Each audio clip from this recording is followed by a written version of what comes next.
Hello everyone, and welcome back to my campaign tutorial series in Realistic Progression Zero, the campaign mod for the Realism Overhaul suite of realism mods for Kerbal Space Program. Last episode we finally reached the, 2 episodes ago we finally reached the moon. In the last episode we started development of a new launch vehicle that can get over 400 kilograms to low Earth orbit, can probably put maybe 100, 150 kilograms translunar. Don't know. Haven't tested that. But with that launch vehicle, we have something very important, which is an upper stage that can relight. And that is going to allow us to do some satellite missions as soon as we get solar panels.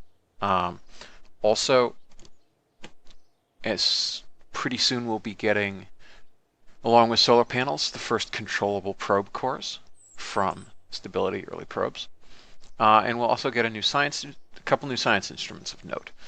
The first science instrument of note is the orbital perturbation sensor, which basically is used for geodesy, where it's mapping like the mass concentrations on the Earth and getting better maps of where it bulges and stuff like that. And what's interesting about that piece of equipment is that it is the first science instrument that is biome specific even in high space, not just in space just above wherever. So that will give us a lot of options, particularly around the moon. It'll let us get all the moon's biomes from high space. The other new science instrument, and I guess I realize I might as well just go ahead and point out these things because rather than just talking them. So somewhere around here is orbital perturbation experiment. So that's what I was just talking about. And the other science instrument of note is the film return camera. And that takes very high resolution photographs, which then need to be returned to Earth. You can't really transmit them. It's quite expensive, as you can see. But the upside is you get a lot of science from it. It's modeled on the high-resolution film cameras used on the early U.S. spy satellites, even late U.S. spy satellites, which is why it's in this node, which also has the avionics package that was used on those kinds of early satellites. From this node, we also get a favorite engine from a number of people's playthroughs. I know Tyler Reyes loves these things. This is basically RCS that functions as an engine. It'll produce a fair amount of thrust. It has infinite relights. It's pressure fed. It's not subject to ullage. That's the sort of engine that you use for probes. We get a decent little dish antenna, so we can at least escape the Earth's sphere of influence and still talk to the Earth. You can't really do much beyond that. If you do a conjunction transfer to Venus, you might just have enough range, but beyond that, not so much. If you're someone amazing, like certain RP-0 streamers or YouTube video folks, I know Bevo has done this, you could, for example, send a mission out to the other planets that then uses a gravity assist to get back near Earth, and then you get the data that way. That's hard. I'm not going to do that in this tutorial campaign. When we go to the other planets, we'll do that under control. Also, we get RCS quads from this node. So instead of having to basically make our own RCS quads out of attitude jets, we can do that. They come in various sizes. And here's this controllable core that I was talking about. It's 50 kilograms. It allows you to control up to 200 kilograms. So you get 150 kilograms of payload or propellant or whatever. And here's the solar panels. So with all that together, we'll be able to launch satellites to fulfill satellite contracts. We'll be able to go put something into orbit around the moon. And we'll be able to go ahead and do transfers to the moon that don't require quite so much luck and skill in terms of setting up the maneuver nodes and pointing just so. So that's going to make a rather large difference. In order to take advantage of all that, though, we're going to need to get our new booster to be reliable. So let's see what contracts we have. These contracts are coming in the next release of RP-0. It's a very simple contract. We just need to get a satellite with fairly high perigee and also very high apogee into medium Earth orbit above 2,000 kilometers. This we can't do yet because we don't have solar panels yet. These are basic sounding rocket contracts. There's more of these yet, but I don't want to take them until we've developed our booster. And then, of course, there's the stuff that we really can't do yet, like science data from the surface of the moon, successful reentry. We need heat shields for. Well, we don't quite need heat shields for that. We could just boost up and then use retros, but that's kind of hacky. Land on the moon, go fly by Venus, position a satellite in a stationary orbit of Mars. That's a little bit optimistic. So yeah, we're going to go ahead and accept this contract. And we're going to accept this one because if we have our satellite's apogee above 3,500 kilometers, we'll pass it. Every little bit helps. And this one will, of course, obviously make. So now let's go figure out what satellite we want to launch. So let's load up our launch vehicle from last time. Called it the Scorpion. Now note that's named after the siege weapon, not the insect. Or is that an insect? Whatever it is. Animal. And it can take over 400 kilograms to orbit. We're not going to put 400 kilograms in orbit. We're going to instead put a fairly simple satellite into orbit. And that satellite is going to involve, oops, is that about right? Yeah.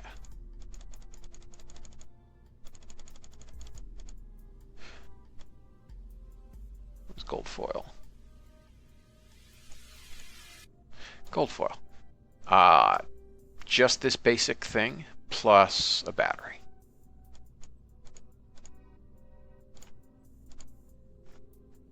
Because we're going to want it to last for a while.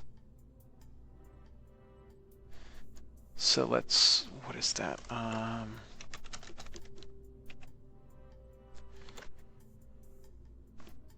right, let's stretch it out ever so slightly.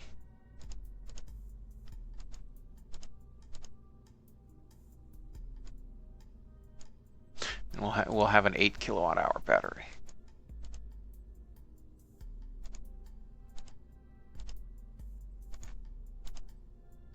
Close enough.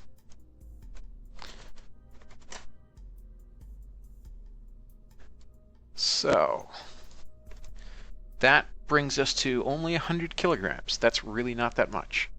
Gonna disable staging on that decoupler because we're gonna want to keep our battery attached, that's for sure. Now let's go ahead and put this back and check out our delta V. Our delta V, 9853. That should be enough to reach the orbit we want to reach. We only have to get an apogee of 3,500 kilometers and then a perigee of about 600 kilometers. To do that, we are going to use the fact that this stage can relight. So, KCT says it'll take 47 days, 19 hours, 9 minutes, 55 seconds to build this. Let's go ahead and check. Oops, I always right-click rather than. Okay, so we are researching that, and we're also researching the engine. So yeah, let's go ahead and build a couple of these. We'll call them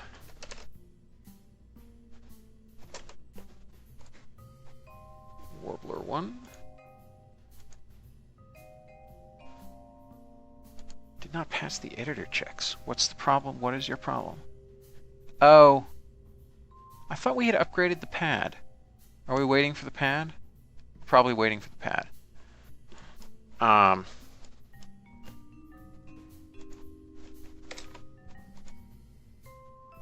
know I bought the pad upgrade, but acknowledged.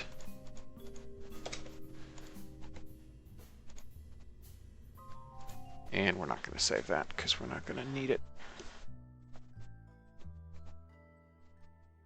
So how long until the pad is done? Let me recheck. I know I had this up before. 308 days. Well, that's quite a while. All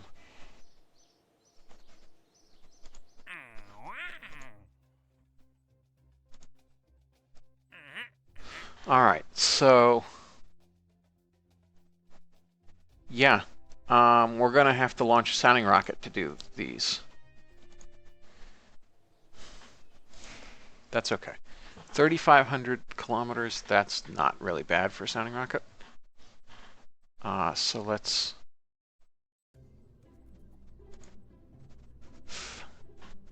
Oh, we called the sounding rocket Warbler too. Well, all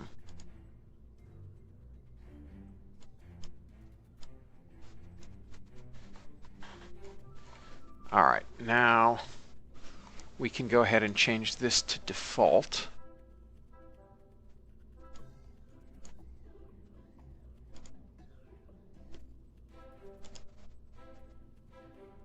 And I think we might actually be best served just by loading up one of our traditional ballista launch vehicles.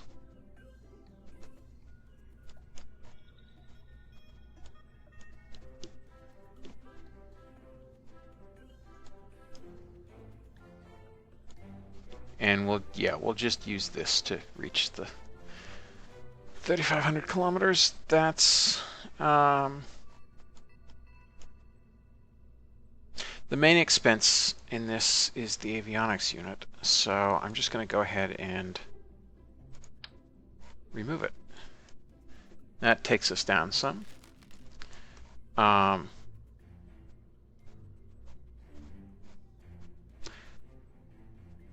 Let's see. Actually, I think I want the ballista TV, and that because that was the one that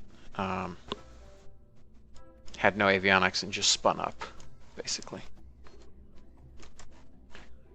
And these fins need to be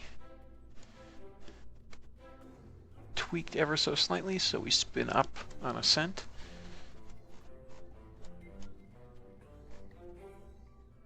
And this clearly has enough delta V, and is only a bit more than half the price of the other one. So we're going to go ahead and launch one of these.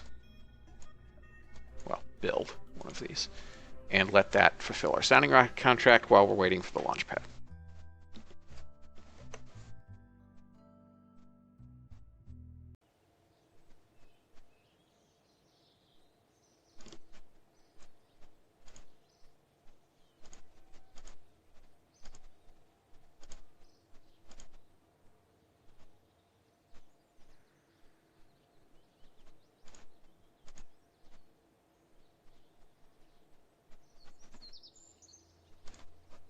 Warp to daylight. Launch the rocket.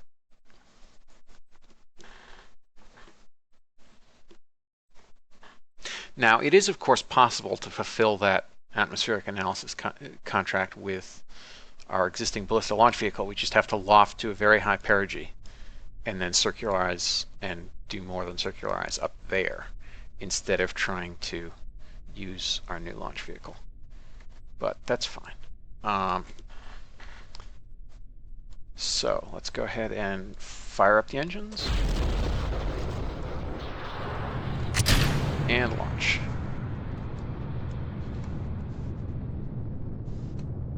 Now this thing, unlike the other ballista I was using, does have ullage motors, so I don't have to remember to hot stage. That's good.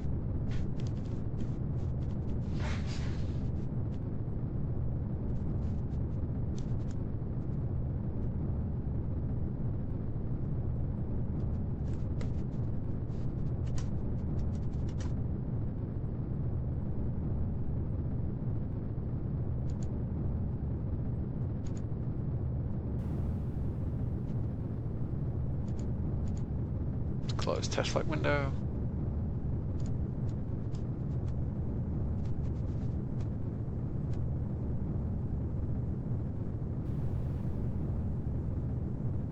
All right, we've picked up a little bit of wobble, but that's not actually going to matter very much. Mostly just going for altitude with this thing.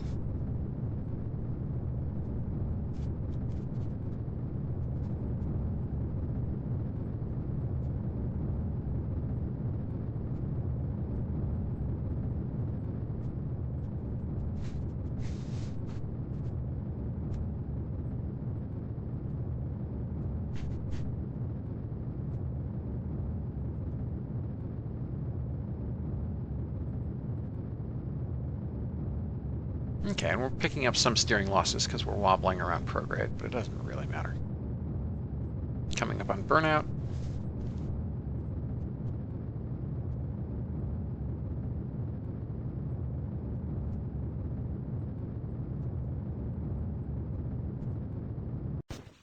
Burnout. Okay, now we'll coast for a second and let our spin damp off a little bit before we spin up again. Actually, I think it doesn't actually spin up. Yeah. Okay. Have a good light on the edge of 10.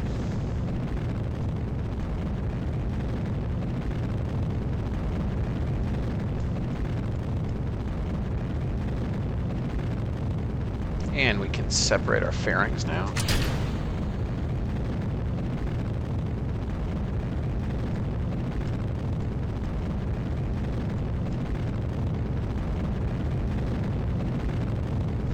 And I think I'm going to change the staging around because we don't actually need to spin up anymore. We're already spinning fast enough.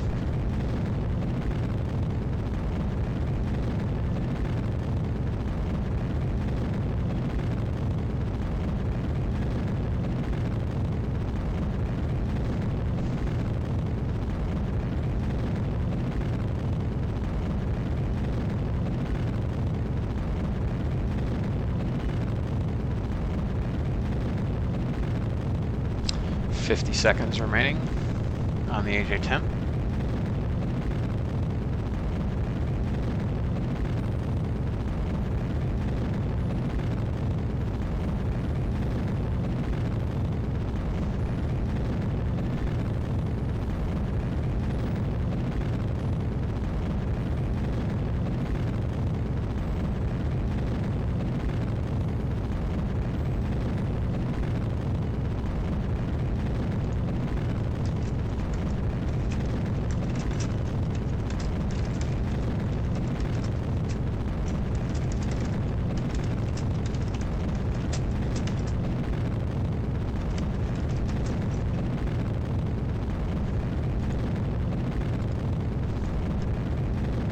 And burnout. So let's fire these things.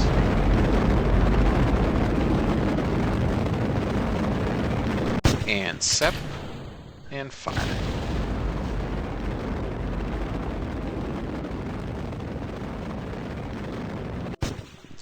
Okay. So we're easily gonna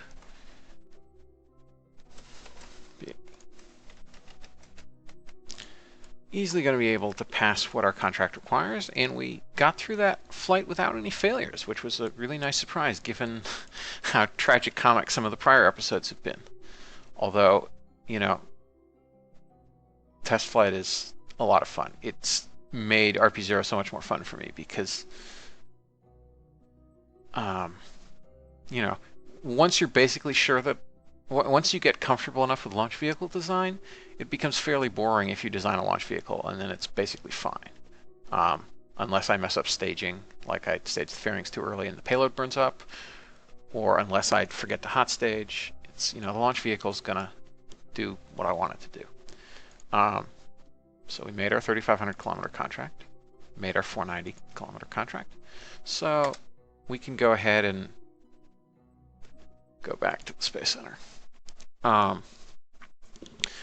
But yeah, it does mean though that there will be quite a few flights of our new launch vehicle early on, where it's one thing or another thing is going to fail.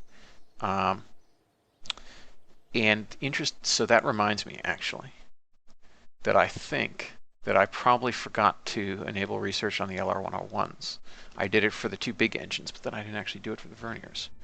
So let's correct that stupid mistake right now. Yeah, I forgot. So let's go ahead and hire our research team.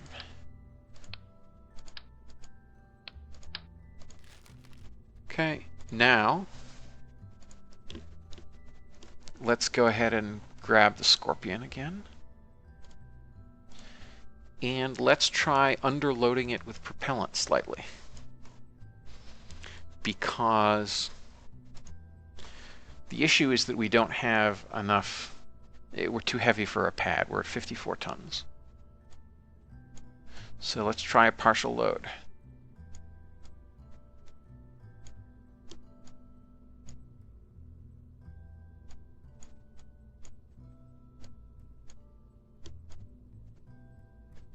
Ugh, that's annoying. Well, let's... Yeah. The precision... Yeah. Oh well.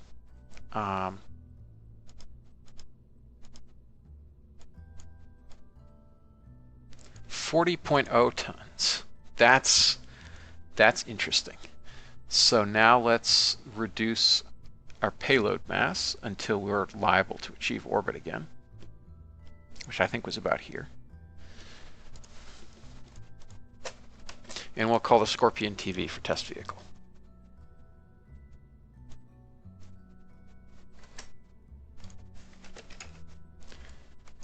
So, yeah, let's go ahead and build a few of these to test with. They're expensive, but not ruinously so.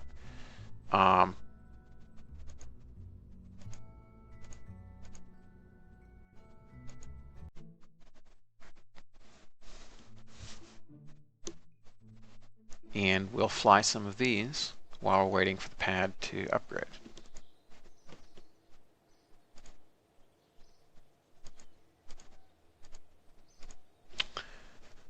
Okay, so 47 days. Let's look. We're down to 282 there, 122 there. All right, so we still have a fair amount of money. I'm going to sink a bit of that money into some upgrades. So let's go ahead and maybe get, yeah, 3 worth. And increasing our VAB build rate will also increase the pad upgrade rate. And let's also increase R&D a bit. So now the launch pad's only going to take 252, and this is only 117. All right. Now, this is going to take 41 days to build. The next thing is also going to take about 41 days to build. So I think we can take a sounding rocket contract. That seems unlikely. This seems very likely. So we can at least make up some of the money that we're expending on these test launches. So that's done. We'll warp to you.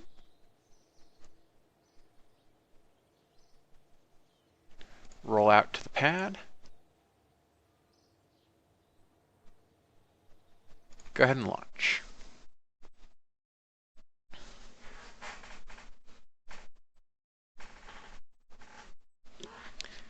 And I'm going to fly this as a sounding rocket, so without flying MechJeb's Ascent Autopilot, because we want to get up to 290, and we mostly just want to burn the engines out. So let's go ahead and light it up, and off we go. And let's see how soon we get a failure.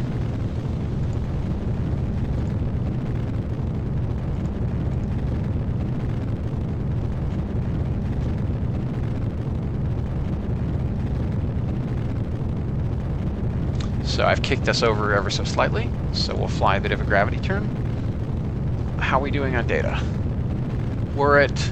We've got decent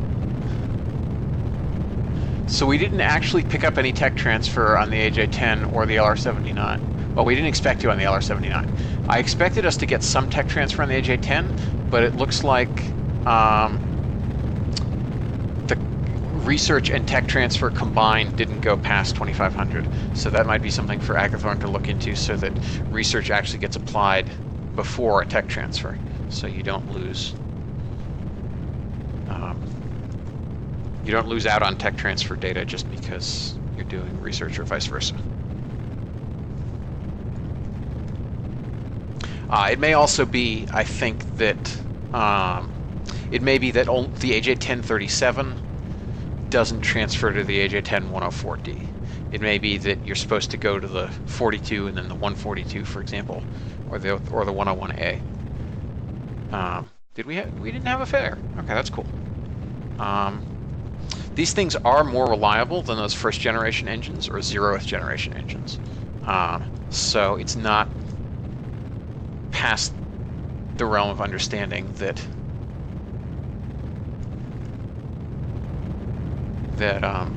these things would be okay so far. Because what's our MTBF? MTBF is really not that bad. 56 minutes and 45 minutes on the AJ-10. That's really pretty good when you consider it's only going to burn for 3 minutes, and the AJ-10 for 5 minutes. So, yeah, maybe we should have just waited for this. I think most players will probably wait for... no, we did get a failure. Okay. But it's close enough to the end that we're just going to go ahead and hot stage while the verniers are still burning.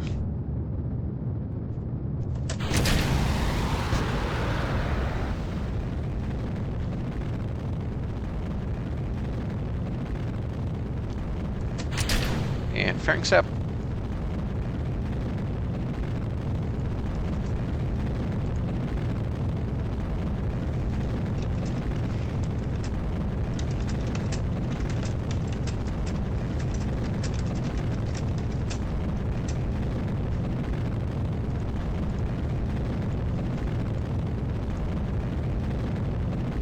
Okay, mech jet picking up a bit of a shimmy. Let's lower our gimbal range a bit. Damp it out. That's better.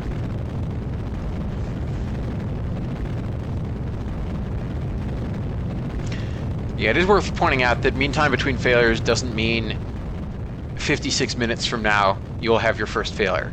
It means that is the average time between failures. However, it is still a heck of a lot better than what I had on the previous launch vehicle. And right, what I was saying was that for many people, it probably makes more sense to either wait until this node anyway to put anything in orbit, or to just put the most basic thing in orbit from the last node, and then do all your lunar flybys and stuff starting from here. Because the engines are much more reliable, and you're liable to have all the upgrades you need. For example, we do have the technology that will allow us to do a fully guided lunar transfer. For example, we could use this as the third stage on some large 2-stage launch vehicle, and it could actually fly a guided lunar transfer and then finish on RCS, so we have exactly what we want, rather than dealing with an unguided kick stage.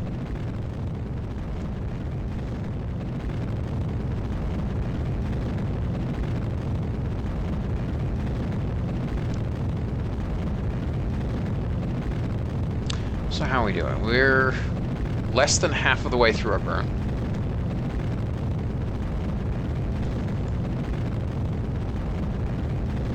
Turn RCS on and see how thirsty MechJeb is. Not very. Let's extend the antenna so I don't forget.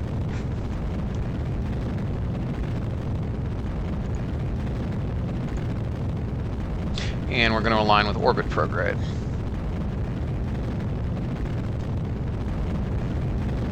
Now, one thing we wanted to try was stopping the engine and relighting it. So let's try that now. Because we've well passed our sounding rocket altitude contract. So, cut off the engine. And watch. The propellant state is still very stable. If we go ahead and warp a little bit, we're now at very unstable. Whoops, and coming off warp now we're back at very stable. That's interesting. Well, anyway, I kind of don't trust that. So we're going to go ahead and fire our little ullage thrusters. And now we can reignite. And we had a successful reignition. So we've tested the first reignition in space. And that was a great success.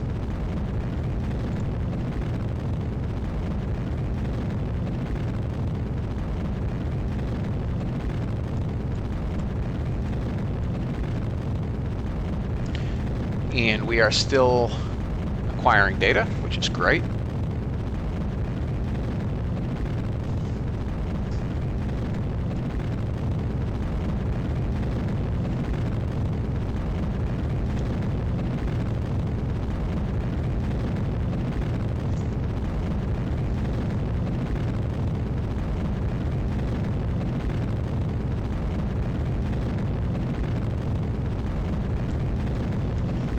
Nitrogen in the tank is holding up fairly well.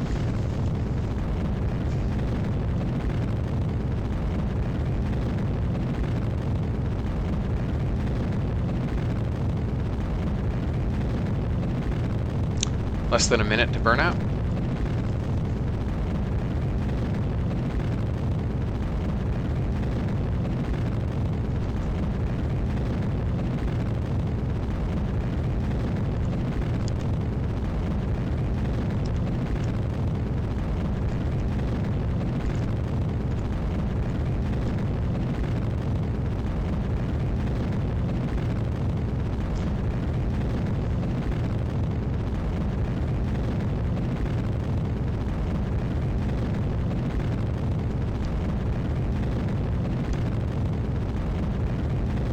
"15 seconds to burn out."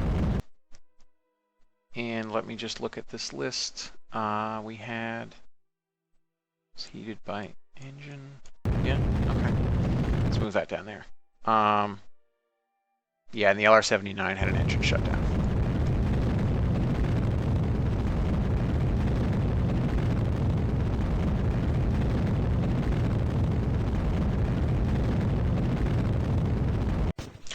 Okay, so the AJ-10 managed to complete its burn. Now we're going to demonstrate another thing, which is fine-tuning on RCS. We're going to go up to 163.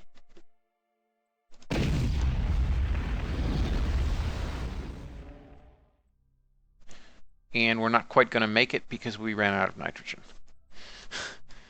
So yeah, that's fine. We got a lot of data, so let's separate the stage, make sure separation works fine. Which it does. And yeah, we'll let that go sit around. So that was a successful booster development launch. Didn't even cost us all that much because we had a low sounding rocket contract for it. Had we launched straight up, we probably could have hit the high contract, but who knows. So now let's look at the time to things. Launch pad, 210 days. Stability early probe, 75 days. I'm going to make one more of these test vehicles, so we'll have 3 flights in total. That'll give us a goodly amount of delta V. Let's warp until this is ready. Go in here, get no sounding rocket contracts, that's a shame. Well, we'll warp until it's rolled out. See if we can pick some up.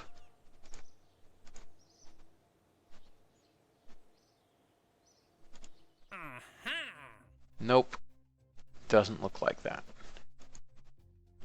Let's warp to the morning, see if one comes up then.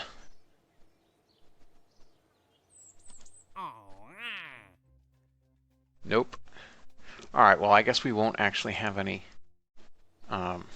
anything giving us money for this flight, but that's okay.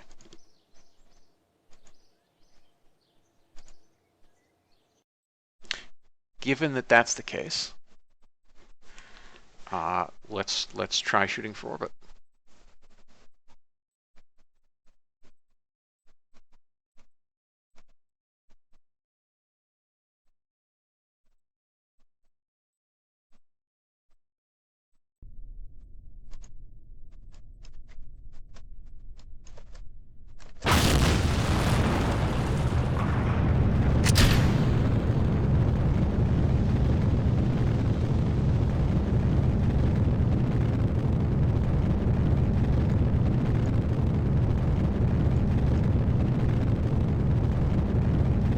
Okay, now this turn profile is for when we weren't underloading the first stage.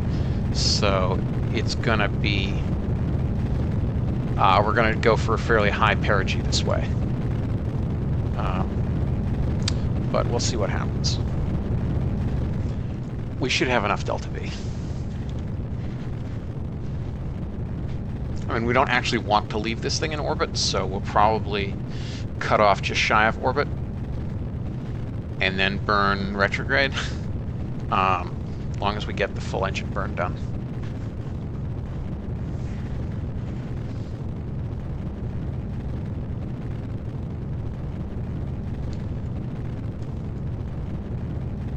Man, Real Plume is a pretty mod, I have to say. Felger's done an amazing job with it.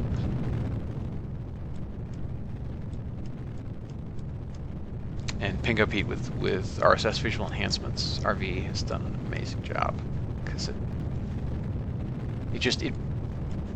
it makes you feel much more like this is so much closer to real than when the Earth didn't have clouds and didn't have cities and didn't have, and we also have Eve for the clouds and the textures and all that stuff. We have Scatterer for making the atmosphere look more like an atmosphere. It makes a big difference.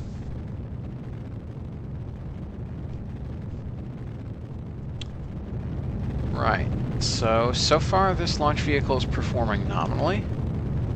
We're still gaining data just fine.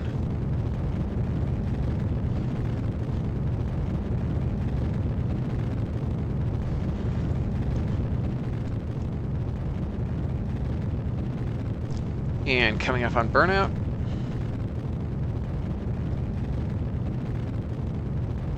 And burnout. Second stage ignition.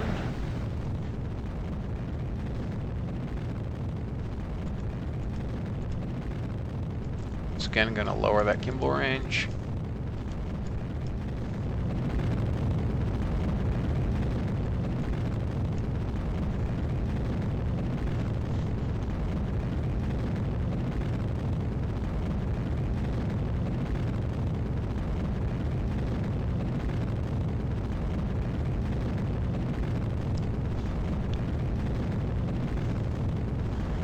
So we're picking up steering losses, but we don't want to get our apogee too high.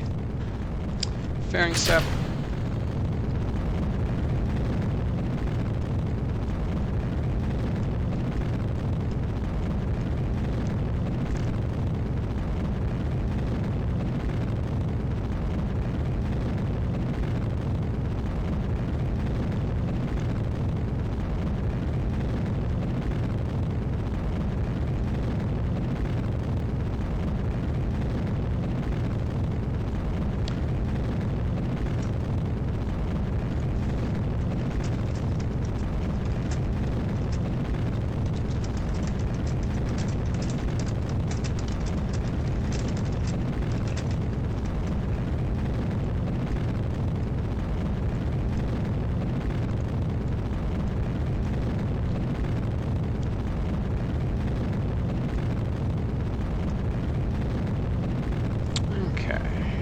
Doing on time to apogee. Let's pitch up a little bit.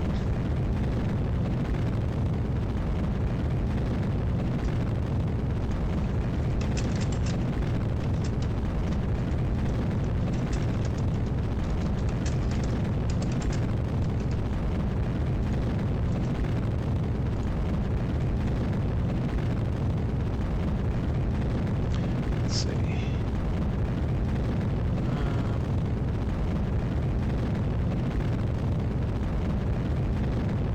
Might need to pitch up a bit more. Yeah.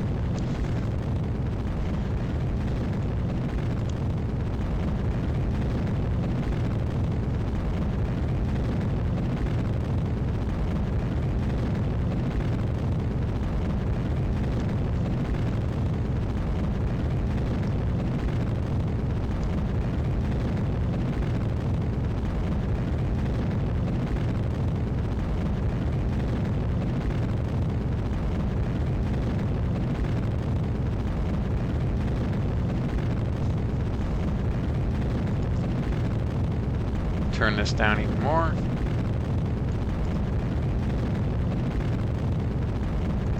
Pitch up a little bit more.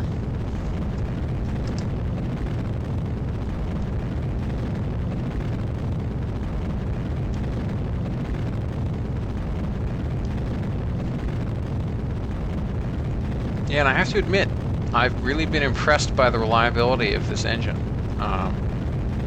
I've expected it to fail at least once, but it hasn't. The LR79 only failed by the real end of its burn that first time, and it's been fine this time. So I think actually after this flight, we probably should consider trying to fulfill that contract.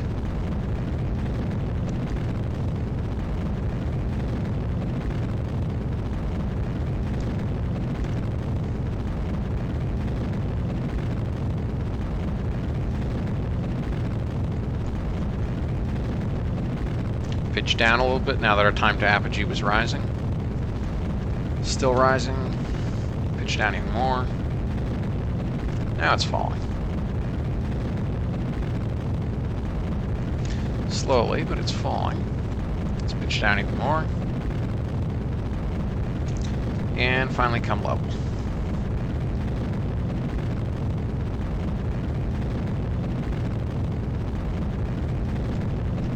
And I guess we've actually got to pitch down a little bit.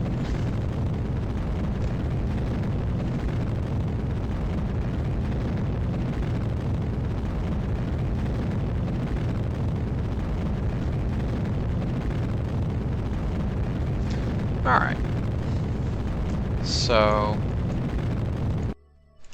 let's disengage, and now we want to turn around and, well, I guess actually we could just trigger range safety and blow the whole thing, so it doesn't matter if we re-enter or not. So yeah, let's just go ahead and do that.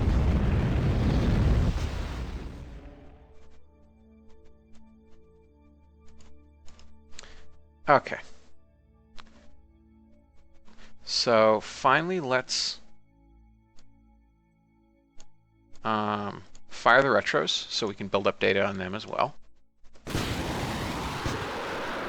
And then blow this town. Okay, that was a highly successful booster development flight.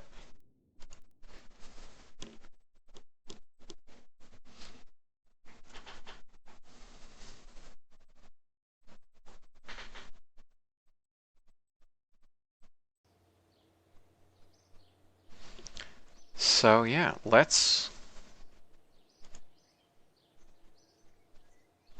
go ahead and edit this, decrease the payload to nothing, essentially, so we have the most delta V to play with.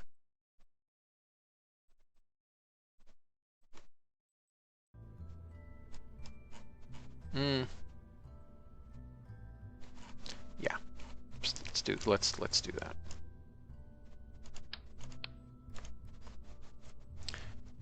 We want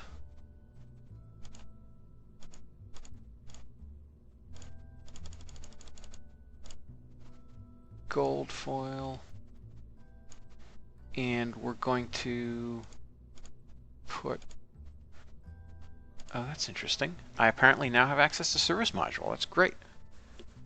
That might be a mistake, because I don't think that I'm supposed to yet. I think that comes in basic construction. But, we'll add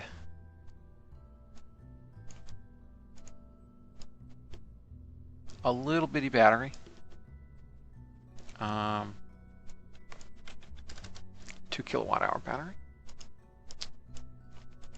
And put that back in. We have decent delta V.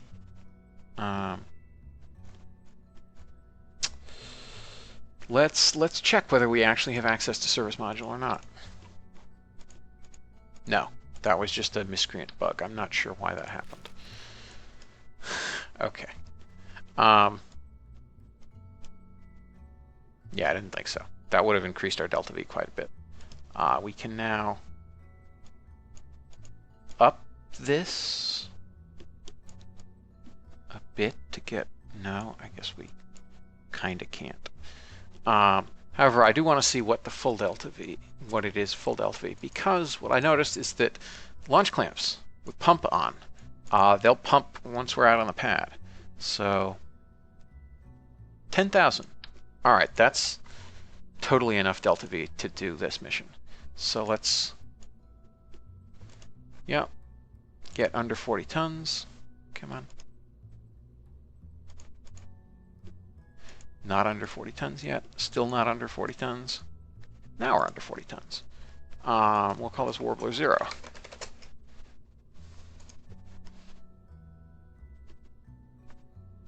Save the edits. Alright, so this is a mission that I do not expect to succeed necessarily, but it will be nice if it does. That is where we are right now. And let's see what kind of sounding rocket contracts we can apply on top of it. Yeah, we're not doing that one, but we can do a medium. 420 kilometers.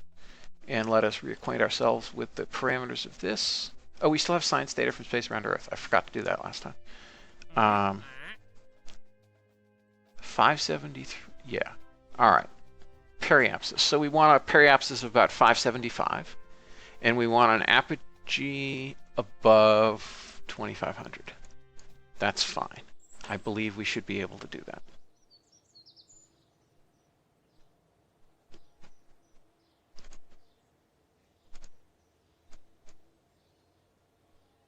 And how are we doing on pad? We have 127 days, and oh, that's nice. We completed our early probes and stability, so we have all that new avionics stuff. We can finally get rid of our nitrogen attitude jets and switch over to hydrazine. Also very nice. Got a lot of good options from that. So, launching.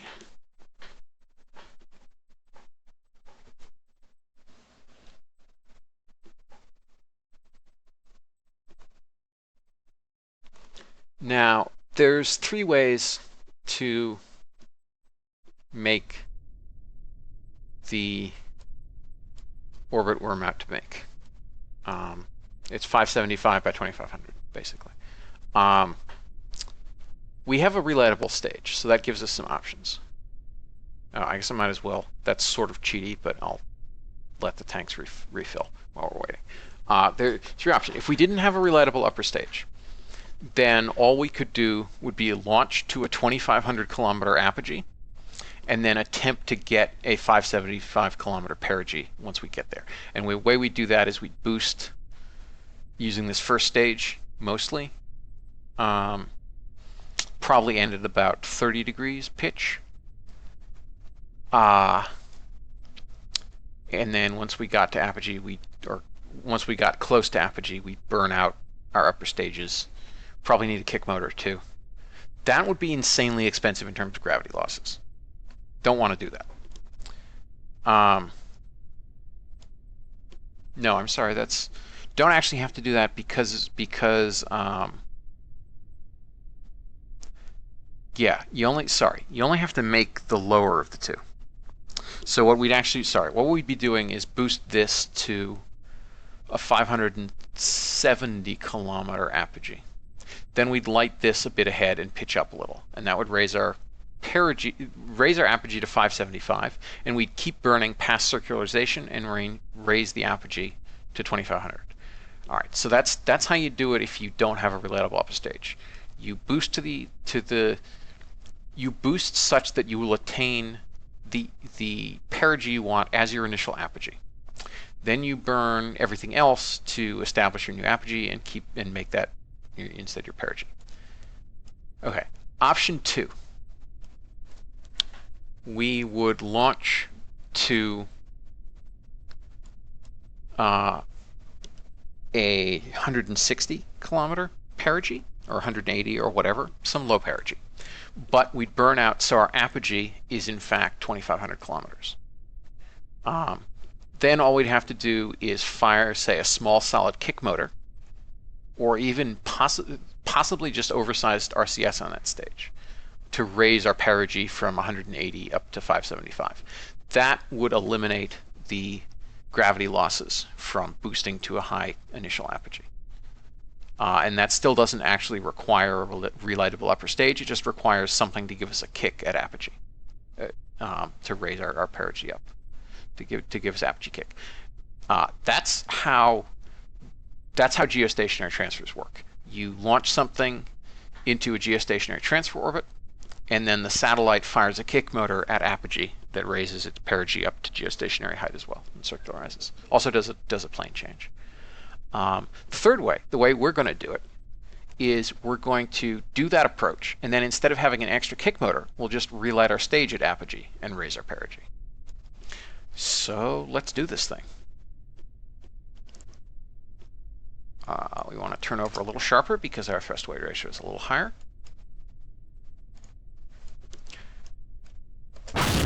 Ignition. Lift off.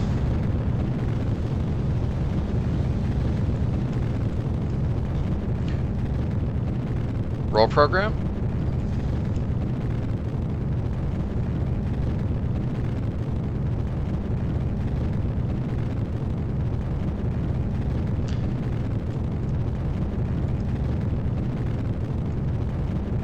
Pitch program.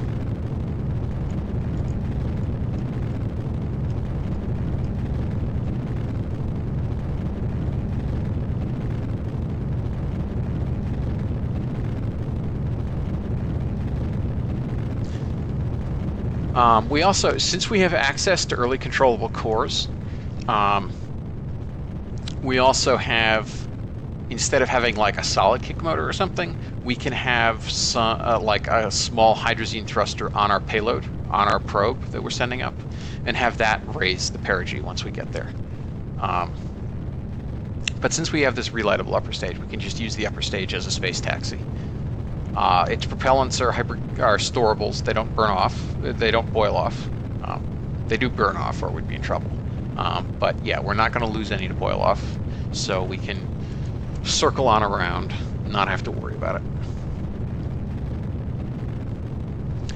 And I'm going to go ahead and change this up.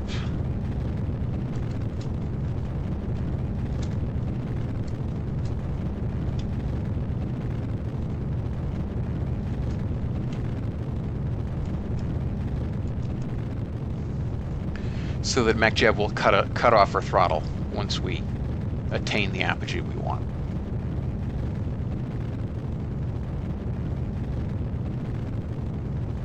Normally I do that by hand when we're nearing circularization, but we'll let MacJeb do it this time. Alright, so our pitch program's going well.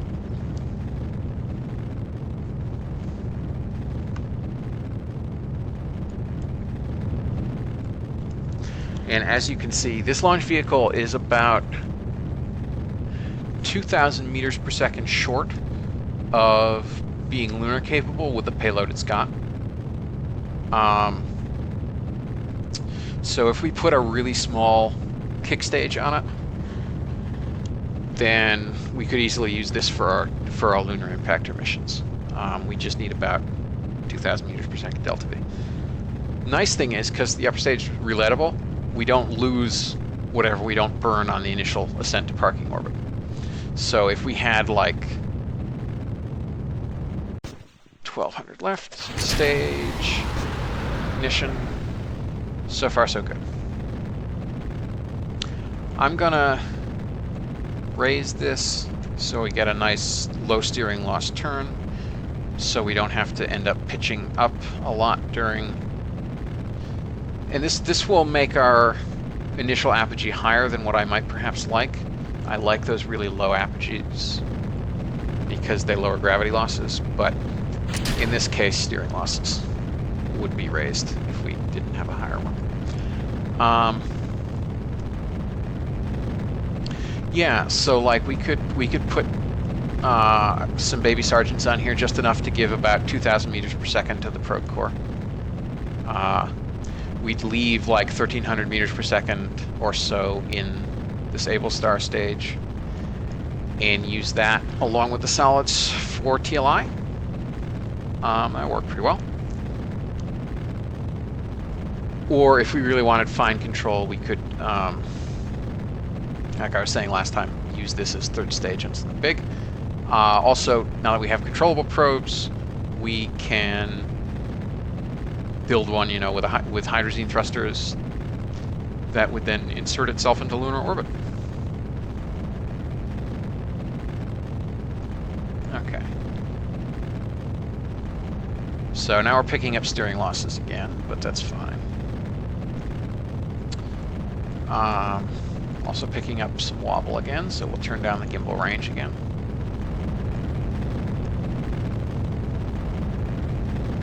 Turn on the RCS,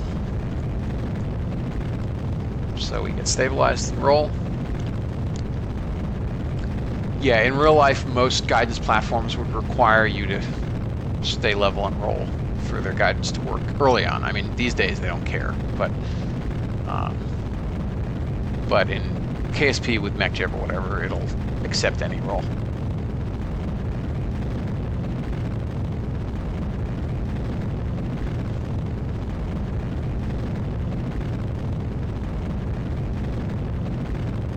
Alright, we've got 2 minutes and 30 seconds left, minute 20, less than a minute 20 to apogee.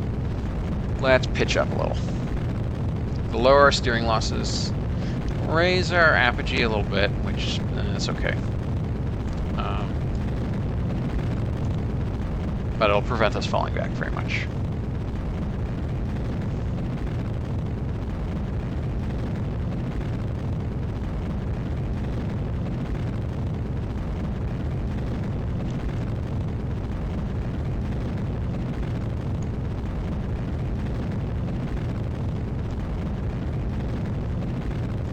Okay, lowered our pitch ever so slightly.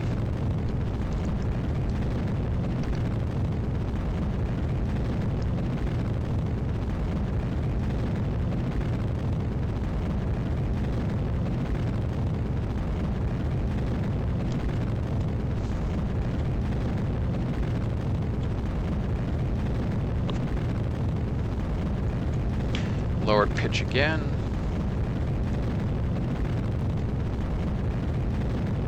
Because we want them to meet about in the middle, basically. We're stretching out our time to apogee by pitching up a little bit. Even if we were level, it would stretch out a little bit. So now we're going to go straight level. Let this start to sink, and hopefully we'll hit it about the same time.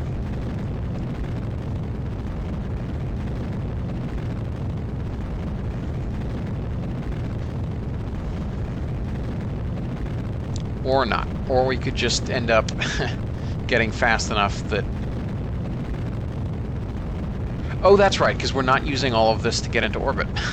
So, in fact, we're going to reach orbital velocity quite soon.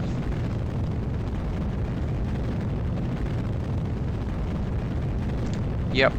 So we're going to reach orbital velocity with about 55 meters per second vertical velocity, which will dump our perigee down rather below 205. But that's okay. Not very much below, because we're accelerating so much.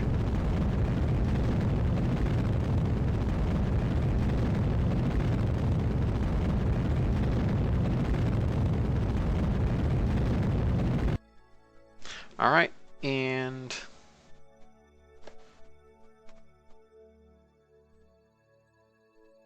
let's arrest that turn.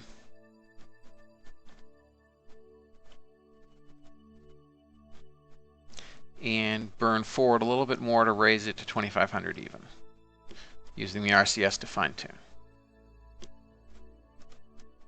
Okay, that's fine.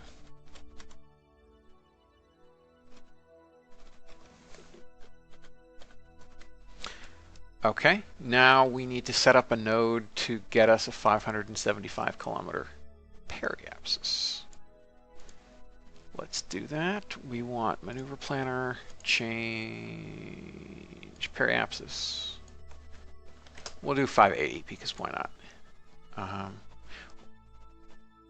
Actually, no, it's going to overburn anyway. So let's do 575. takes almost 100 meters per second. We have 453 left. That's fine. That's totally fine. So let's align with the node. Extend the antennas. It's in 54 minutes, just a little less than an hour.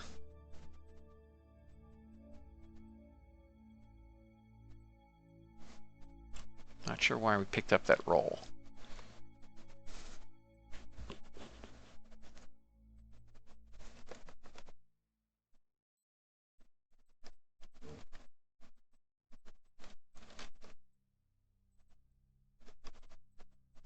Yeah, it looks like either, yeah, we have some kind of imbalance with our RCS, which is odd.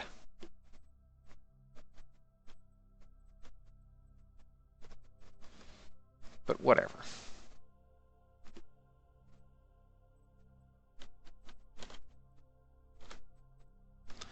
All right, let's go ahead and execute this node. We have almost no RCS left. That's okay. We don't need much RCS.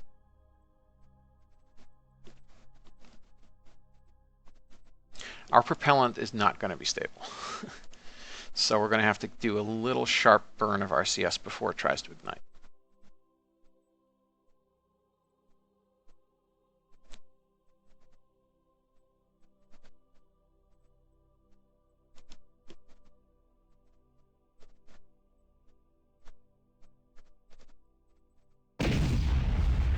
Oops. Apparently not. Apparently we just ran out of RCS. That's okay. That's actually not okay. I just realized because I was going to spin it to ullage it, but we can't because... All right, so how do we fix this problem? All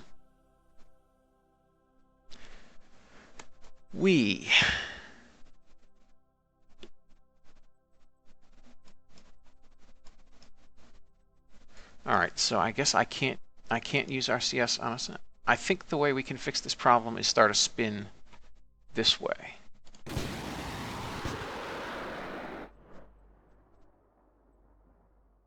Yes.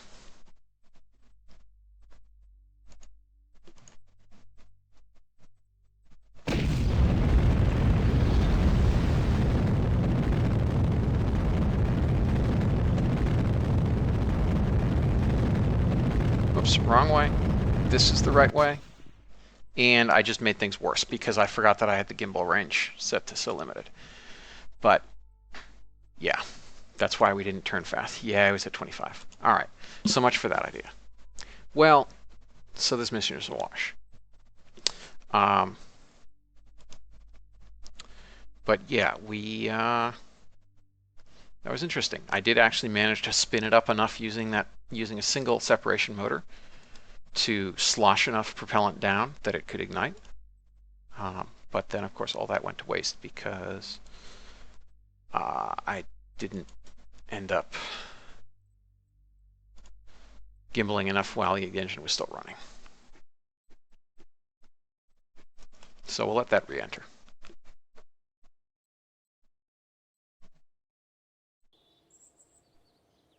How are we doing on the pad? Still a while until the pad's ready, isn't it? Yeah, 126 days. All right, so we're going to have to do the same thing that we did to that previous thing, lower the propellant contents so it will manage to get out on the pad.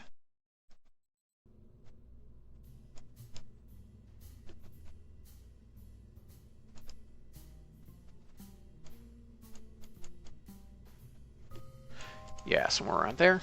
And I'm also gonna... I think that's enough. Yeah. We had 453 last time to spare. This time we went down about 250 meters per second, so we still should have plenty spare.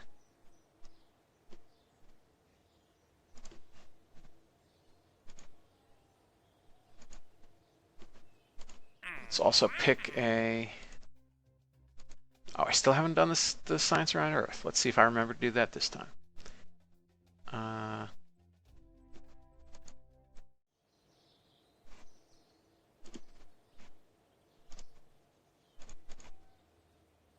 ahead and warp to you.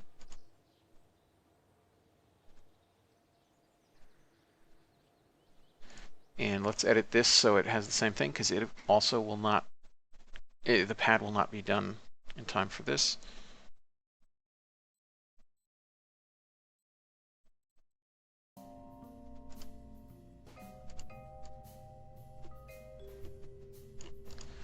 Okay, and I'm also gonna, in case we run out of delta V on that other mission, I'm going to decrease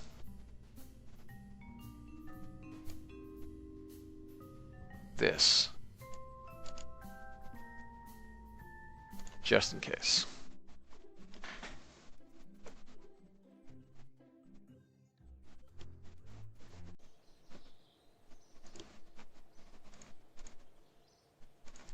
Right, roll this out.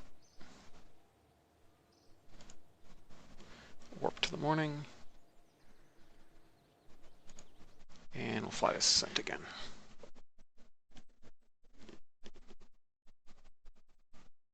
We did gain some good data from the last flight, so that's fine.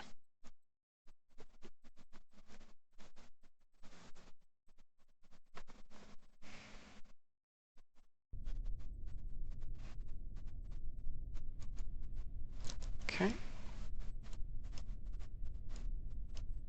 And we'll wait for the propellant tanks to fill back up.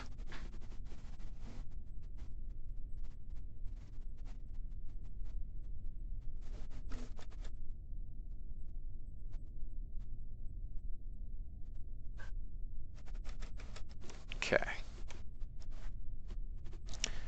So,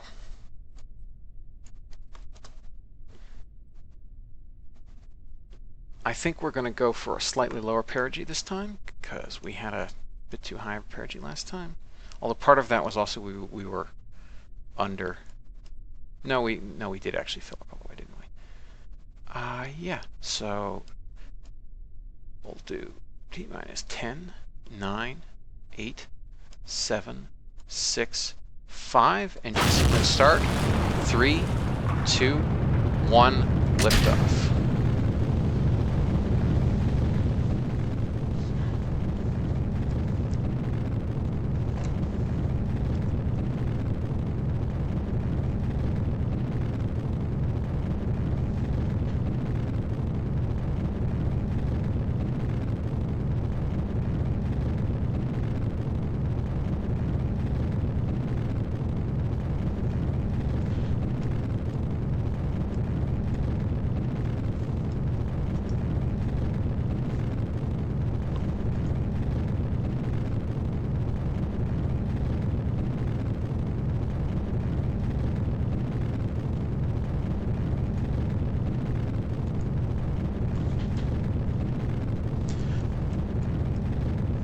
Okay, and we'll see how this one goes.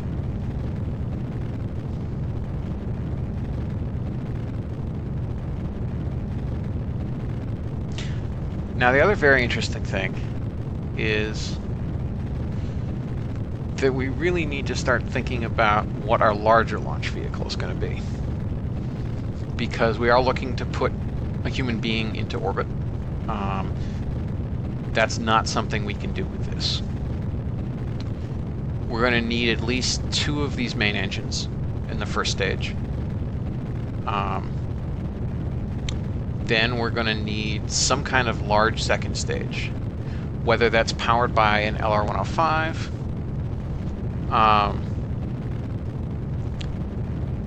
whether that's using something like 2 of those Agena engines. I don't know. Happily, basic construction should be coming due quite soon. Let me get the ACT back up. Tech. Basic construction in 57 days. Then we'll have access to the second model of the XLR-81.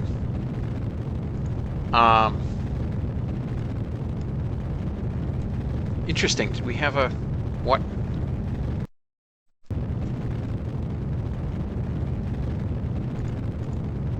Why did MechJeb decide that now would be a great time to stop rolling? Stop roll control. I don't know. That's very interesting. Let me check.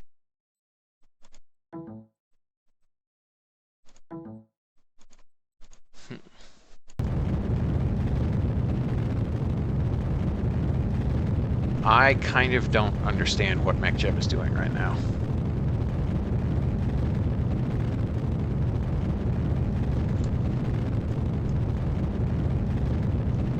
But that's okay. Spin stabilization is not that bad. Ignition. Yes, now we're going to wobble quite badly, aren't we?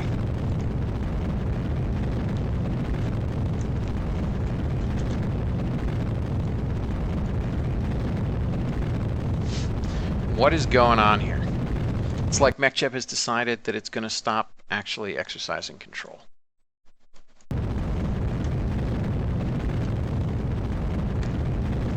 All right.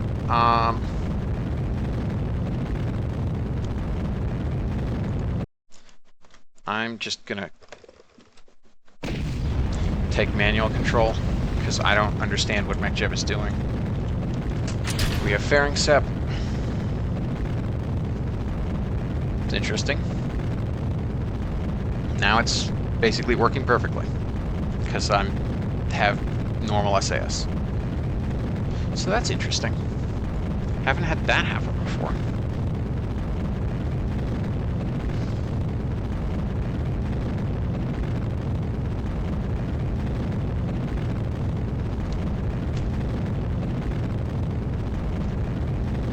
Oh, I know what's going wrong. It's misinterpreting my joystick, I think. Is it? No, now my joystick's not doing anything. Yes, now it's correct, I think. SAS is trying to command full right roll, but we don't have anything that can roll right, so it doesn't actually matter.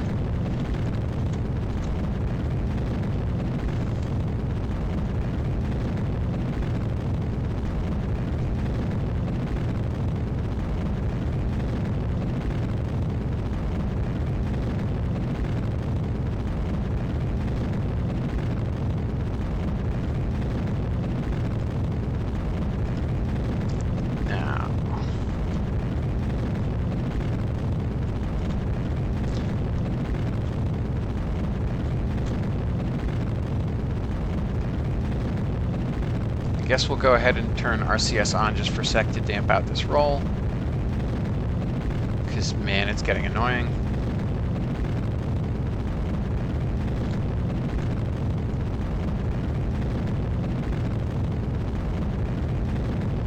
And that's most of our RCS supply. But that's okay.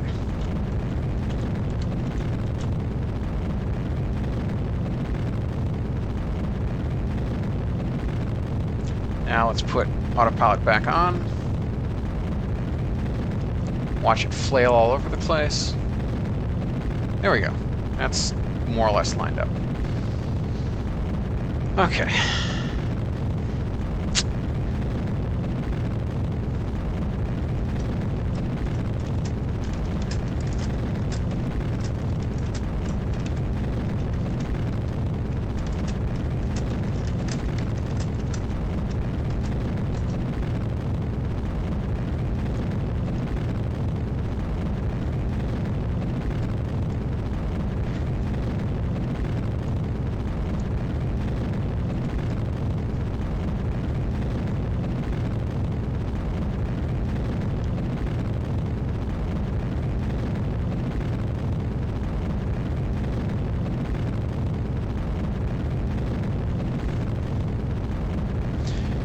Yeah, so we lost more in steering losses than I would have liked, but also that's odd. Let's try, yeah, right, let's stay centered with the indicator.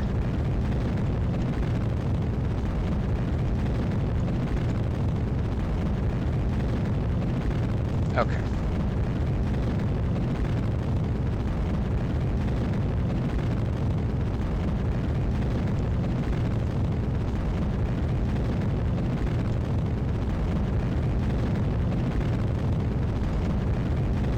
Yeah, we still have half our nitrogen, so that's okay.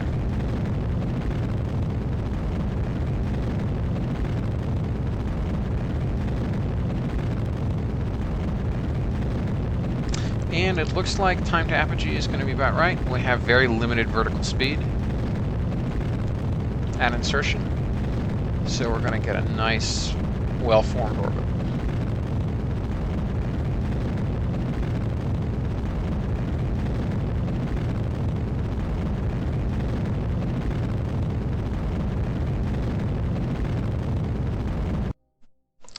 Okay, excellent. Now we just have to make it up to apogee, line up with our, that's what we wanted, 575. Okay, as we gently arc over towards, let's add a bit of RCS.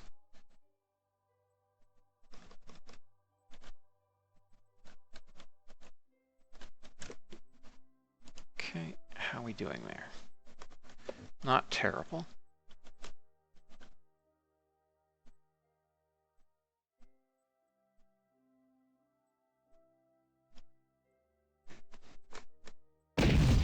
Why did it?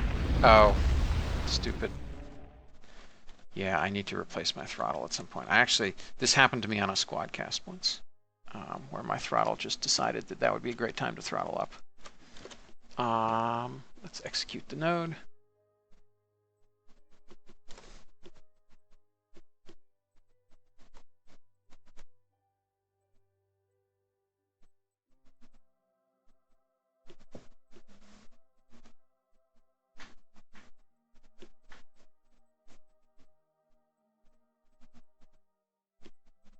Yeah, so we have 200 meters per second spare for this launch.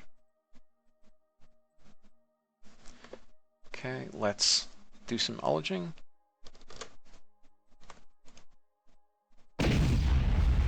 No, that was not enough. Now let's execute. All right, that's better.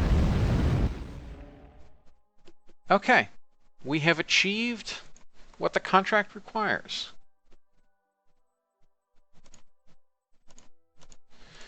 So let us, no, go away, MechChip. Not what I wanted. We're gonna gently spin around to align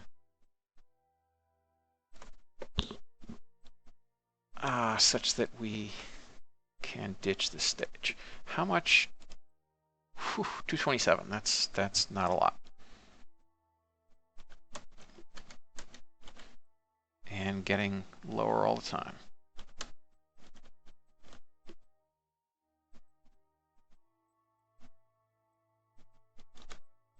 So we'll be a little hacky there.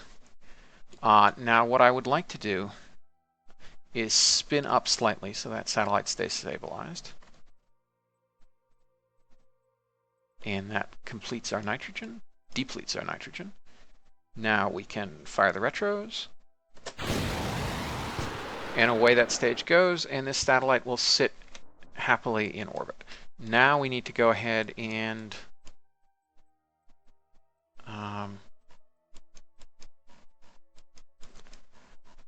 I need to right-click on the guidance unit, which is right there.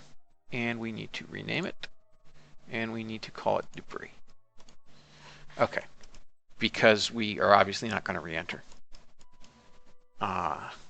So that is a success for that contract and for that launch vehicle. We've launched our first satellite payload on that. So with that, I'm going to call an end to this episode. Thanks everybody for watching. I hope that it was helpful to you. I hope you enjoyed it, and I'll see you again soon.